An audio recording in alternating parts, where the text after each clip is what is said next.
नमस्कार, मैं हूं मनोज सैनी। मुद्दा सियासी है में आपका स्वागत है। बात कर रहे हैं मध्य प्रदेश की नगरीय निकाय चुनाव की। दोनों ही पार्टियों ने शंखनाद कर दिया है।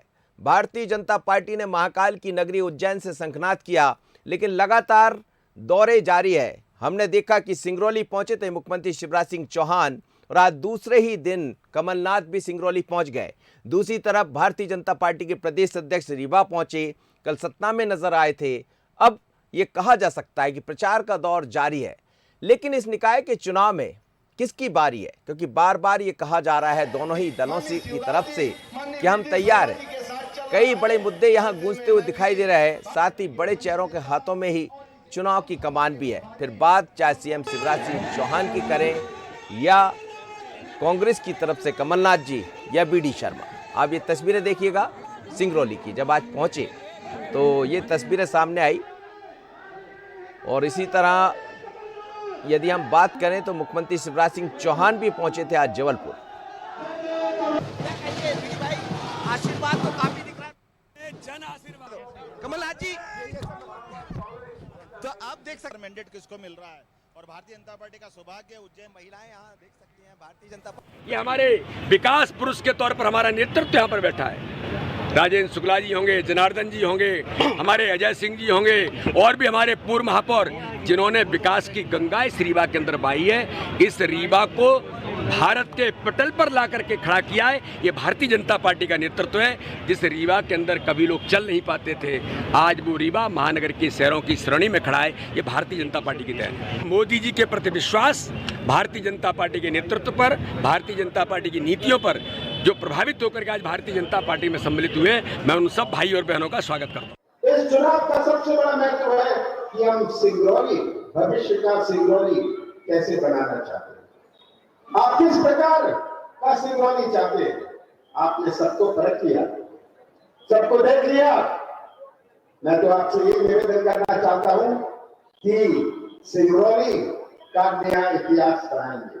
15 महीनों में, 15-16 महीनों में फिर से कांग्रेस की सरकार बनेगी और कमलनाथ आपको वचन देते हैं कि कमलनाथ आपको वचन देते हैं कि सिंगरौली के विकास का एक नया इतिहास हम बनाएंगे। देखिए, इस बार जो है अभी जिस तरह से महाराष्ट्र में भी जनता का विश्वास तोड़ा जा रहा है विधायकों के द्वारा, इस तरह की हरकतें मध्य प्रदेश में भी हुई, महाराष्ट्र में भी होने जा रही है। वो उस तरह से लगता नहीं है कि वोट जनता को अब देना चाहिए। मुझे तो लगता है कि नोटा बात है, बड़ी दिलचस्प बात है कि महाराष्ट्र में जिस तरह से राजनीतिक घटनाक्रम बदला है तो उसका असर नगर निगम के चुनाव में यदि चर्चा होने लगे तो आप समझ सकते हैं। आप लोग आशीर्वाद देंगे, किसी और को देंगे? बिल्कुल, हम सब बीजेपी वाले हैं। बीजेपी सब बीजेपी वाले क्या है ऐसा बीजेपी में जो बीजेपी को छोड़ ही नहीं रहा? इतने सालों से सब दिख ही रहा है जो हो रहा है। व्यवस्था अच्छी करी उन लोग ने, सबने। लोग कह रहे हैं बहुत महंगाई बढ़ गई। ऐसा कुछ नहीं है, कोई असर नहीं महंगाई। बड़े हर लोगों बुराई पर के पीछे कुछ तो कुछ अच्छा है। महंगाई के पीछे भी कुछ अच्छा तो हुआ होगा। चलिए, महंगाई की चर्चा भी है, लेकिन महंगाई के बीच में कुछ अच्छा भी हुआ होगा, ऐसा लोग कह रहे हैं। क्या होगा चुनाव में? चुनाव में आएगी मोदी जी, और क्या। हाँ, और क्या आएगा? हाँ, मोदी जी चलेंगे, वो तो कांग्रेस बीजेपी चलेगी। तो क्या होगा इस बार के चुनाव में? अब वही चलेंगे, कौन? मोदी जी। मोदी जी चलेंगे। तो इस चुनाव में भी मोदी को देखकर वोट करेंगे आप लोग? हाँ। तो चलिए, इस चुनाव में कुछ अलग है और इस चुनाव की बदलती हुई तस्वीर में बहुत सारे अपने अपने सबके समीक्षाएं हैं, सबका अपना गणित है, समीकरण है। पर इस समीकरण के बीच में बड़ा समीकरण यही है कि अब राजनेता अपना समीकरण बिठाने में लग गया। किसका समीकरण बैठेगा ये चुनाव के बाद नजर आएगा जब रिजल्ट आएंगे। पर इतना तय है कि बीजेपी ने शुरुआती तौर पर बाबा की नगरी से शंखनाद कर एक बढ़त बनाने की कोशिश की। आशीष खरे के साथ मनोज सैनी, मंजर भोपाल। चलिए, एक वानगी थी, लेकिन ये दोनों तरफ आप देखिएगा कि जहां भी नेता पहुंच रहे हैं तो स्थानीय मुद्दों की बात कर रहे हैं। सिंगरौली को लेकर कमलनाथ जी कह रहे थे कि सिंगरौली सबसे अलग होगा हम यदि महापौर बनाने में कामयाब रहे। उन्होंने अपने 15 महीने का जिक्र भी किया। दूसरी तरफ मोदी के नाम पर ही बीडी शर्मा बात कर रहे थे और शिवराज जी भी जहां मंच पर जाते अपनी सरकार की बात तो करते हैं, लेकिन मोदी के प्रधानमंत्री आवास जैसी बातों को सामने रखना नहीं भूलते। तो क्या इन छोटे चुनाव में भी मोदी का जिक्र होगा, क्योंकि जब जनता से बात कर रहे हैं तो वो भी यही आश्चर्यजनक तरीके से बात कहते हैं। महाराष्ट्र का जो घटनाक्रम चल रहा है उस पर भी चर्चा हो रही है, लेकिन नगर निगम के चुनाव और बात राष्ट्रीय मुद्दों की। चलिए समझते हैं। 3 मेहमान मेरे साथ जुड़ रहे हैं। राकेश शर्मा जी है, भारतीय जनता पार्टी के प्रवक्ता हैं, बहुत स्वागत है आपका राकेश जी। आनंद जाट जी हैं, प्रवक्ता कांग्रेस के, आनंद जी आपका भी स्वागत है। और देवदत्त दोजी जी हैं, वरिष्ठ पत्रकार, सर आपका भी बहुत स्वागत है। राकेश शर्मा जी, ये जो मुद्दे हैं चुनाव में, हर एक निगम का अपना आप लोग एक घोषणा पत्र तैयार कर रहे हैं, कांग्रेस भी स्थानीय घोषणा पत्र तैयार कर रही है, लेकिन क्या इन चुनाव में भी आप लोग मोदी का जिक्र कर रहे हैं? नगर निगम के चुनाव है, चर्चा मोदी की है। मनोज जी, सबसे पहले तो ये स्पष्ट होना चाहिए कि आज तक के इतिहास में जो ना देखा गया वो इस बार दिखाई दे रहा है। 119 स्थानों पर नगर पंचायतों में भारतीय जनता पार्टी के उम्मीदवार निर्विरोध चुने गए। आप देखिए कि शाहगंज हो या सुर्खी की एक नगर पंचायत, जहां पूरी तरह से खुरई की जो नगर पंचायत है, उसमें 15 में से 15 उम्मीदवार भारतीय जनता पार्टी के निर्विरोध चुने गए। जनता किसके साथ है, जनता क्या चाहती है, ये इससे स्पष्ट हो जाता है। दूसरी बात आप ये देखिए कि टीकमगढ़ का हो या छतरपुर का, वहाँ एक एक पार्षद निर्विरोध भारतीय जनता पार्टी के चुने गए। आज कांग्रेस के उम्मीदवार खड़े नहीं हो पा रहे हैं। आज कांग्रेस कहीं लड़ाई में दिखाई नहीं दे रही। और दूसरी बात, हम तो हमेशा से कहते हैं कि केंद्र की सरकार जो काम कर रही है, मध्य प्रदेश की सरकार जो काम कर रही है, और सीएम शिवराज सिंह चौहान का चेहरा लेकर हम जनता के बीच जा रहे हैं और उसका आशीर्वाद मिल रहा है। आज मध्य प्रदेश की बात जब की जाती है, नगर निगम की बात की जाती है, तो हिंदुस्तान में इंदौर नंबर 1 पे आता है स्वच्छता अभियान में, और लगातार आ रहा है। उसके बाद ऐसे कम से कम 17 जिले हैं मध्य प्रदेश के जो कहीं ना कहीं किसी न किसी स्थान में देश में अपना नाम रोशन कर रहे हैं। स्वच्छता अभियान की बात कर ली जाए या इससे जुड़े हुए विभिन्न जो सर्वे होते हैं उसको देखते हुए, तो कहीं ना कहीं मध्य प्रदेश में स्वच्छता की बात कर ली जाए, विकास की बात कर ली जाए, जनता भारतीय जनता पार्टी के साथ है। उससे बड़ी बात, माननीय शिवराज सिंह चौहान मोर्चे पे उतर गए हैं। आपने कल उज्जैन की सभा को कवर किया, आपके चैनल ने लगातार उसको दिखाया। आप देखिए कितनी भीड़ है वहाँ जो बुजुर्ग महिलाएं वो दौड़ती हुई आती हैं शिवराज सिंह चौहान को माला पहनाने के लिए। माननीय मुख्यमंत्री अपना काफिला रोक के उस बुजुर्ग महिला से माला पहनते हैं और वो आशीर्वाद देती है, आप विजय भव। ऐसे जो उदाहरण बहुत कम आजकल राजनीति में दिखाई देते हैं। में कह रहे थे विजय भव। देखिए, मेरा तो एक कहना है ना कि कमलनाथ जी का फर्ज है कि आप कांग्रेस पार्टी का प्रचार करें, पर जनता पूछती है कि 15 माह में ऐसे क्या पाप बोए थे आपने कि 28 स्थानों पे चुनाव होते हैं, आप हार जाते हैं। 15 माह में जो आपने वादे किए थे, आज 4000 रुपये बेरोजगारी भत्ते की बात जनता पूछती है, जवाब कांग्रेस के लोग नहीं दे पाते हैं। 10 दिन में किसान कर्ज की बातें करने वाली कांग्रेस पार्टी जवाब नहीं दे पाती। 51,000 कन्या विवाह के बात करें तो जवाब नहीं दे पाती। और जब आपने विधायकों को चलो चलो कहते हैं और नेताओं को चलो चलो कहते हैं, आज की स्थिति में भोपाल शहर में आरिफ अकील प्रचार करने के लिए नहीं निकल रहे हैं। आप रीवा सतना की बात कर लें, राहुल सिंह प्रचार करने के लिए नहीं निकल रहे हैं। ग्वालियर का जिलाध्यक्ष इस्तीफा दे रहा है, मुरैना का जिलाध्यक्ष इस्तीफा दे रहा है। ये कांग्रेस अपनी स्थिति को संभाल ले। हमारे नेता सर्व एक होके एक मंच पे होकर प्रचार कर रहे हैं। ग्वालियर की बात करें जाए तो ज्योतिराज सिंधिया से लेकर नरेंद्र सिंह तोमर, वीडी शर्मा, शिवराज सिंह चौहान और वहाँ के स्थानीय हर नेता मंच पे खड़े होते हैं और एक सुर में कहते हैं कि भारतीय जनता पार्टी और कमल का फूल ये हमारा उम्मीदवार है। चलिए, कमल का फूल भारतीय जनता पार्टी, लेकिन वो जिक्र भी मैं आपसे करवाना लौटूंगा आपके पास। मोदी जी का जिक्र भी आप लोग कर रहे हैं और चुनाव तो नगर निगम के हैं। जी आनंद जाट जी, सवाल यही है कि लगातार भारतीय जनता पार्टी भी मोदी का जिक्र करती है, ये तस्वीर और जनता भी जिक्र कर। अब कौन सी तस्वीर आप दिखा रहे हैं मुझे नहीं पता, मैं भी तस्वीर देखकर आ रहा हूं। ये तस्वीर है जी मध्य प्रदेश में भारतीय जनता पार्टी के कुशासन की बानगी है। ये मध्य प्रदेश के जल संसाधन मंत्री तुलसी सिलावट के विधानसभा क्षेत्र की तस्वीर है, जहां पानी को तरसती जनता एक एक बाल्टी पानी के लिए मजबूर तो बारिश होने लगी। अब नहीं, बारिश होने लगी इससे मतलब नहीं है। 18 साल का कुशासन तो चिंगाड़ चिंगाड़ कर कह रहा है ना कि इन्होंने कुछ नहीं किया। भाई, नगरीय प्रशासन का मुद्दा होता है, नगरीय निकाय का मुद्दा होता है कि जनता को पानी मिले, जनता को स्वास्थ्य सुविधाएं मिले, जनता को अच्छी सड़कें मिलें, जनता को जो सामाजिक सुरक्षा पेंशन है वो समय से मिले। तो ये मुद्दे हैं। जैसे आज हम सब के नेता आदरणीय कमलनाथ जी सिंगरौली में थे, तो उन्होंने पूछा शिवराज सिंह चौहान घोषणावीर जी से कि सिंगापुर बनाने की बात सिंगरौली को की गई थी, क्या सिंगरौली सिंगापुर बन गया है? तो ये असली मुद्दे हैं। महंगाई असली मुद्दा है, बेरोजगारी असली मुद्दा है। मध्य प्रदेश की जनता ऐसे एक चीज नहीं है जो जल संकट की बात कहती है। तो जल संकट जैसे मध्य प्रदेश कांग्रेस ने एक कैंपेन शुरू किया है कि कमलनाथ आपके साथ, जन जन के मन का शहर बनाने हम आ रहे हैं आपके द्वार। तो मध्य प्रदेश कांग्रेस जो है और हमारे जितने भी प्रत्याशी हैं वो जन जन के मन का शहर बनाने के लिए प्रतिबद्ध है, कटिबद्ध है, और हम जनता के मुद्दों के नहीं, साथ लेकिन बात आनंद करना जाट जी, चाहते हैं। आनंद जाट जी, जी। मैं यही आपसे समझना चाह जी, रहा हूँ जी। कि जनता के मुद्दे, ये मैं भी कह रहा हूँ कि नगर निगम, नगरीय निकाय जब भी चुनाव होते हैं तो वो स्थानीय मुद्दों पर होते हैं। जी। पार्षद क्या कर रहा है वहाँ की जनता उससे समझना चाहती जी। है। वहाँ की महापौर जो पूर्व में रहे उन्होंने क्या किया वो ये देखना चाहते हैं। विकास के मुद्दों पर चर्चा होती है, लेकिन जब इस तरह के मुद्दे बीच में, जैसा जनता से हम बात कर रहे थे, यदि वो अभी भी ये कहते हैं कि साहब हम महंगाई का पूछते हैं, हमें कोई मतलब नहीं है, हमने पूछा कि बाकी नगरीय निकाय के चुनाव में मोदी जी की बात क्यों कर रहे हैं, बोले साहब हम तो मोदी जी को देख। तो ये मोदी का जो चेहरा बार बार दिखाई देता है, ये क्या कहीं परेशानी बनेगा? नहीं, बिल्कुल कोई परेशानी नहीं है। गंगा में तैरती लाशें सबने देखी, रात में जलती चिताएं सबने देखी, कोविड का कुप्रबंधन हो, स्वास्थ्य सुविधाओं की बदहाली हो, सबने देखा। तो चूंकि 15 लाख का एक शहर है, 15 लाख की आबादी वाला शहर है, और उसमें अगर आपने 15 लोगों से बात कर ली है तो ये मेरे ख्याल से आदर्श सैंपल नहीं होता है।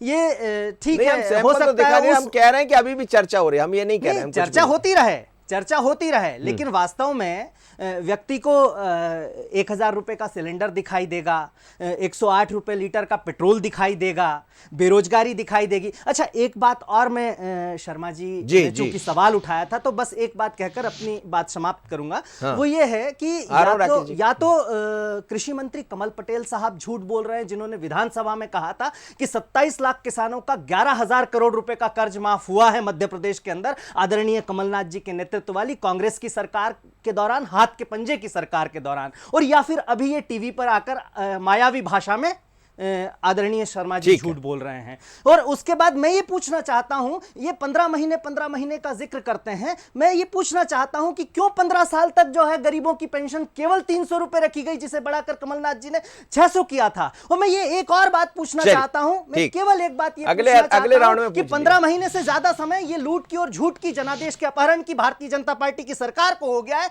इनके मैनिफेस्टो में जो 4 वादे हैं वो वादे वो बता दें, मैं केवल इतने से शांत हो। चलिए, मैं समझ लूंगा, राकेश जी से पूछ लूंगा, थोड़ा सा एक प्रतिक्रिया देवदत्त जी से ले लें। देवदत्त जी, जनता की बात को भी आप सुन रहे थे, और ये जो चुनाव है, निश्चित रूप से कई बार हम हमेशा चर्चा करते रहते हैं कि भाई 2023 के पहले के चुनाव हैं, सेमीफाइनल कह रहेगा, और आप देखिए दोनों ही नेता, चाहे कमलनाथ जी भी 16 के 16 निगम में जाने वाले हैं, शिवराज जी का ये 4था निगम होगा। आज जैसे हम देख रहे हैं जबलपुर भी, अभी वो जबलपुर में है, हालांकि जबलपुर में आज उनका कोई कार्यक्रम नहीं है, भोपाल में एक रोड शो करने वाले हैं। कमलनाथ जी पहले इंदौर गए फॉर्म भरवाने और आज सिंगरौली पहुंच गए। बीडी शर्मा अपनी जगह लगे। लेकिन ये जो जनता बात कर रही आजकल है क्या, मतलब छोटे चुनाव में भी चर्चा बड़े लोगों की क्यों आ जाती, चुनाव छोटा मुद्दे बड़े? देखिए, जिस तरह का राजनीतिक परिदृश्य है और जागरूकता आई है, तो एक समग्र मूल्यांकन मतदाता करता है अपने स्थानीय प्रत्याशी के, वार्ड का, महापौर के प्रत्याशी का, प्रदेश नेतृत्व और राष्ट्रीय नेतृत्व का। कौन किस बात से प्रभावित है आप कह नहीं सकते, क्योंकि सब एक ही माला के तो गुरिये हैं, चाहे वो छोटा हो चाहे बड़ा हो, और इससे मिलकर ही पूरी माला बनती है। तो ये मतदाता के ऊपर है कि वो किस बात से प्रभावित होता है। इसलिए तो इतनी मशक्क़त हुई कि पार्षद का प्रत्याशी भी बेहतर रहे, महापौर का प्रत्याशी भी बेहतर रहे, क्योंकि यदि ये प्रत्याशी बेहतर नहीं रहेंगे तो हमारी प्रादेशिक और राष्ट्रीय मुद्दों को भी ओवरलुक करके मतदाता वोट देगा। और यदि ये राष्ट्रीय नेतृत्व में और प्रादेशिक नेतृत्व में भी खामियां हैं तो कई बार यहाँ भी मतदाता को मन बदल जाता है। तो मतदाता तो एक समग्र होता है। जैसे मनोज जी, क्रिकेट में आप देखेंगे कि वही टीम जीतेगी जिसकी बॉलिंग, फील्डिंग, बैटिंग सब कुछ अच्छी हो। तो इसलिए तो सब कुछ ठीक रखा जाता है, मुद्दों को भी ध्यान में रखा जाता है। और आप देखें कि जब दलों की विश्वसनीयता खतरे में आई तो उन्होंने घोषणा पत्र को, किसी ने वचन पत्र नाम दिया, किसी ने संकल्प पत्र नाम दिया कि अब तो विश्वास करो एक बार हमारे ऊपर। तो ये विश्वास का तो खेल है पूरा चुनाव में। और वार्ड पार्षद में तो वाकई में जो व्यक्ति हमेशा मोहल्ले में मिलता जुलता रहेगा, सुख दुख में साथ देता रहेगा, वो कई बार राष्ट्रीय दलों को भूल जाता है। और हमने पिछले चुनाव के कई विश्लेषण किए हैं जिसमें देखा है कि इसी वार्ड में पार्षद जीत रहा है किसी पार्टी का, महापौर किसी पार्टी का जीत रहा है, या महापौर को वोट कहीं दे रहा है और पार्षद को कहीं दे रहा है। क्योंकि ये चुनाव बड़े विचित्र होते हैं। आपने 2018 में भी देखा कि 2018 में कांग्रेस की सरकार बनी, लेकिन 6 महीने बाद एकदम से बीजेपी की और बहुत बहुत भारी बहुमत से, मुश्किल से कुछ ही विधानसभा बचे थे जहां कांग्रेस बढ़त कर पाई थी। तो ये मतदाता जो जागरूक हो गया है और सिलेक्टिव वोट करने लगा है, वो सिलेक्ट कर लेता है कि हमें कहाँ किस वोट को ये देना। बड़ी दिलचस्प आपने बात की कि वो सिलेक्ट कर लेता है, और इस समय मतदाता निश्चित रूप से जागरूकता है, उसकी वजह भी है कि अब बहुत समझदार मतदाता है, उसके हाथ में मोबाइल है। आप क्या कह रहे हैं, कांग्रेस क्या कह रही, बीजेपी क्या कह रही है, अलग बात है, लेकिन वायदे कितने हैं, दावे कितने, फोटो भी है और वीडियो भी। जी राकेश शर्मा जी कुछ कह रहे हैं? देखिए, मेरा तो ये कहना है कि मध्य प्रदेश के सबसे बड़े चैनल ने अगर जनता से बात करी और ये बात निकल के आई कि जनता क्या चाहती है, तो मुझे लगता है कि कांग्रेस के नेताओं को अपना काला चश्मा उतार के जनता की बात को सुनना चाहिए। आपने देखा होगा कि उत्तर प्रदेश में जब विधानसभा के चुनाव हुए थे, टीवी के बंधुओं ने जब सर्वे किया था तो जनता वहाँ भी कह रही थी कि हम मोदी को वोट देंगे। विधानसभा का चुनाव था, 196 स्थानों पर कांग्रेस की जमानत उत्तर प्रदेश में जब्त हुई थी। मेरे विद्वान साथी इस बात का जवाब क्यों नहीं देते कि शाहगंज में 15 में से 15 उम्मीदवार भारतीय जनता पार्टी के निर्विरोध चुने जाते, क्या कांग्रेस के पास उम्मीदवार नहीं है? दूसरी जगह का भी जिक्र किया जहाँ पे भारतीय जनता पार्टी के निर्विरोध उम्मीदवार चुने जाते, 2 पार्षद निर्विरोध चुने जाते। और एक और बात, मेरे साथी युवा हैं, मैंने जो प्रश्न किया था कि आपने कहा था कि 4,000 रुपये बेरोजगारी भत्ता हम प्रत्येक युवा को देंगे। मध्य प्रदेश के, अब मुझे बोलने दीजिए प्लीज भाई साहब। आ रहा हूँ आनंद जी, आ रहा हूँ आपके पास भी जी, फिर दोनों की बात भी करा दूंगा। सब बोलेंगे तो अच्छा लगेगा। नहीं, आप दोनों भी बोल लीजिएगा थोड़ा सा। मेरा निवेदन है कि आनंद जी भी युवा हैं जी। कमलनाथ जी ने कहा था कि हर युवा को 4,000 रुपये बेरोजगारी भत्ता देंगे। एक युवा का मध्य प्रदेश में नाम बताएं। लक्ष्मण सिंह कांग्रेस के विधायक, वो प्रदेश के उपाध्यक्ष हैं, जिनने कहा था कि 10 दिन में कांग्रेस ने कर्ज माफ नहीं किया, राहुल गांधी को आके माफी मांगना चाहिए। बीजेपी के राकेश शर्मा नहीं कह रहे, लक्ष्मण सिंह किस पार्टी के, ये पूरी जनता जानती है। और अभी आप चाहें तो मेरे पास उनका वीडियो में दोबारा चला सकता हूं। अच्छा, जैसे वो दिखा रहे थे वैसे आप भी वीडियो लेके बैठे। दिखाना नहीं, मैं तो जो बोल रहा हूँ जनता को विश्वास कर रही है, जनता विश्वास कर रही है। और ऐसा कोई चीज नहीं है जो आप मोबाइल पे देखिए। अब चुनाव बहुत अलग है, हर हाथ में मोबाइल है, वीडियो दिखाना पड़ेगा। कृषि मंत्री कमल पटेल झूठ बोल रहे हैं जी। दूसरी बात में एक और सामान्य सी बात कह दीजिए, एक सामान्य सी बात और पूछना चाहता हूँ कि आज अगर विधानसभा के चुनाव होते हैं भाजपा जीतती है, आज लोकसभा के चुनाव होते हैं भाजपा जीतती है, नगर निगम के चुनाव होते हैं 16 में से 16 भारतीय जनता पार्टी जीतती है। टीवी पर बैठकर कांग्रेस के नेता बड़ी बड़ी बातें करते, ये क्यों नहीं बताते कि आदिवासी सीट हो या अनुसूचित जाति की सीट हो, सब जगह भारतीय जनता पार्टी जीतती है। और ओबीसी चिल्लाने वाले ये क्यों नहीं बताते? नहीं सर, अब वो कि राज्यसभा के चुनाव में ओबीसी महिला को भारतीय जनता पार्टी भेजती है और छाती कमलनाथ पीटते हैं ओबीसी के नाम पर। ये जनता जानती है, आप कितना गुमराह करेंगे जनता को। हिंदुस्तान की जनता जागरूक हो गई है कि एक भ्रष्टाचारी, चलिए ओबीसी की बात, भ्रष्टाचारी जो जमानत पे ईडी के घेरे में है, उसके पीछे पूरी कांग्रेस पार्टी रो रही है। और अगर आज हम ओबीसी की बात दोनों दल करते हैं, दोनों दल करते हैं, दोनों चेहरे नहीं मिल पाए भोपाल में। एक सेकंड, एक आदिवासी महिला को राष्ट्रपति बना रहा है, उस पे कांग्रेस रो रही है। आनंद जी, चलिए आनंद जी बोलिए आनंद जी। ये सब मुद्दों को लेकर 4 प्रदेशों में प्रचार कर चुके हो, चारों में भारतीय जनता पार्टी जीती। यही तो कह रहा हूं कि इन मुद्दों पर बात करने का समय निकल गया। ऐसा भारतीय जनता पार्टी मानती है, भी नोटंकी जनता के मुद्दों पर बात करने का समय निकल गया। 15 लोग आपके सामने खड़े नहीं होते, 15 लोग ना आपके साथ खड़े होते। आपका हो गया कि नहीं ये आप बताना, मेरा तो हो गया और जनता सुन रही है, जनता हमारे साथ खड़ी। ठीक है राकेश जी, बोलिए आनंद जी, आनंद जी बोलिए, आनंद जी बोलिए। पहला सवाल तो मैं ये पूछना चाहता हूँ, जवाब तो दीजिए। 4,000 रुपए बेरोजगारी भत्ता बता रहा हूँ। चलिए अब सुन लीजिए, अब सुन लीजिए राकेश, आपने भी ऐसे ही बोला था, धैर्य से सुन लीजिए। आप में खत्म हो गया है, जवाब मेरा चाहिए। चलिए जवाब दे दीजिए राकेश जी, समय नहीं है। बीडी शर्मा जी वो जनार्दन मिश्रा को बगल में बिठाकर, बीडी शर्मा वो जनार्दन मिश्रा को बगल में बिठाकर विकास पुरुष बता रहे थे, जो कह रहे थे कि सरपंच के 15 लाख तक के भ्रष्टाचार को तो मैं भ्रष्टाचार ही नहीं मानता। वहां बीडी शर्मा जी ये किस तरह के विकास पुरुष है? भ्रष्टाचार के विकास पुरुष है क्या? अच्छा चलिए यहां से आगे चलते हैं। भारतीय जनता पार्टी ने 2018 में जी दृष्टि पत्र जारी किया था और उस दृष्टि पत्र में यह कहा था कि हर हाथ को काज देंगे, हर युवा को एक घर से एक युवा को रोजगार देंगे, 1,000 रुपए और उसके साथ रसोई गैस पर 100 रुपए का बोनस दिया जाएगा ताकि आपको महंगाई महसूस न हो।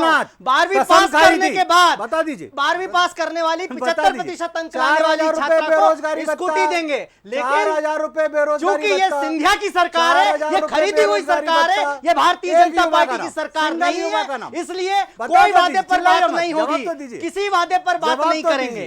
लेकिन आज मध्य प्रदेश में भारतीय जनता पार्टी कमलनाथ जी के नेतृत्व में एकजुट कांग्रेस पार्टी से डरी हुई है, सहमी हुई है, बौखलाई हुई है। इसीलिए शिवराज गुट, महाराज गुट और नाराज गुट पे बटी भारतीय जनता पार्टी खंड खंड पाखंड फैला रही है। इस भारतीय जनता पार्टी का अब मध्य प्रदेश की जनता जो है वो हिसाब करने के मूड में है। सर एक आनंद जी एक बात तो सुनिए आनंद जी, कांग्रेस पार्टी जो है विजय होगी। शिवराज, नाराज और महाराज आपने कहा जी, तो एक आध जैसे मैं देख रहा था कि आजकल दोनों साथ जा रहे हैं।